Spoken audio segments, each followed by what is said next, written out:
ఒక్కలను కూడా మోసం చేయకుండా వదిలిపెట్టలేదు కాంగ్రెస్ ప్రభుత్వం. నేనేదో ఉత్తమ మాటలు చెప్తలేను, కావాలంటే మీకే ఒక్కసారి చూపెడతా. ఏమన్నారు కాంగ్రెస్ వాళ్ళు ఎలక్షన్లకు ముందు? అందుకే ఈ టీవీలన్నీ పెట్టి మీకు కాంగ్రెస్ వాళ్ళ మాటలు చూపెట్టాలనే ఈ టీవీలు పెట్టినాం.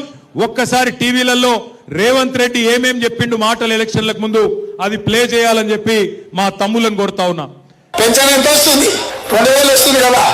వచ్చే నెల డిసెంబర్ 9 నాడు 2000 కాదు, ఇందిరమ్మ రాజ్యం వచ్చి నీకు 4000 రూపాయలు పెన్షన్ వస్తుంది.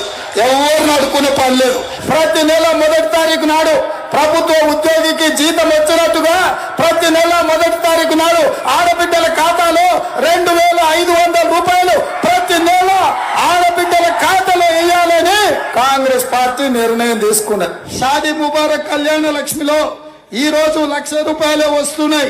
వచ్చే నెల మీరు తీసుకుంటే 1,00,000తో పాటు తులం బంగారం ఆడబిడ్డలకే ఇచ్చి పేదల కోసం ఇందిరమ్మ ఇల్లు కట్టుకోవడానికి, ఇల్లు లేని పేదలకు, పెళ్లైన ప్రతి వాడికి ఇందిరమ్మ ఇల్లు కట్టుకోవడానికి 5 లక్షల రూపాయలు ఉచితంగా ఇవ్వాలని ఇవాళ కాంగ్రెస్ పార్టీ నిర్ణయం తీసుకున్నది. చూసినరా ఏం చెప్పిండో? చూసినరా? అందరు విన్నారా? 2 ఏళ్ళు అయింది. మరి 4000 పెన్షన్ వచ్చిందా?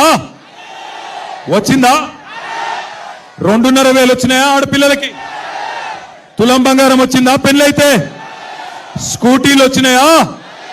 ఇందిరమ్మ ఇండ్లు వచ్చినాయా? హైదరాబాద్ లో ఒక్క ఇటుక పెట్టిండా? ఒక్క కొత్త రోడ్డు కట్టిండా?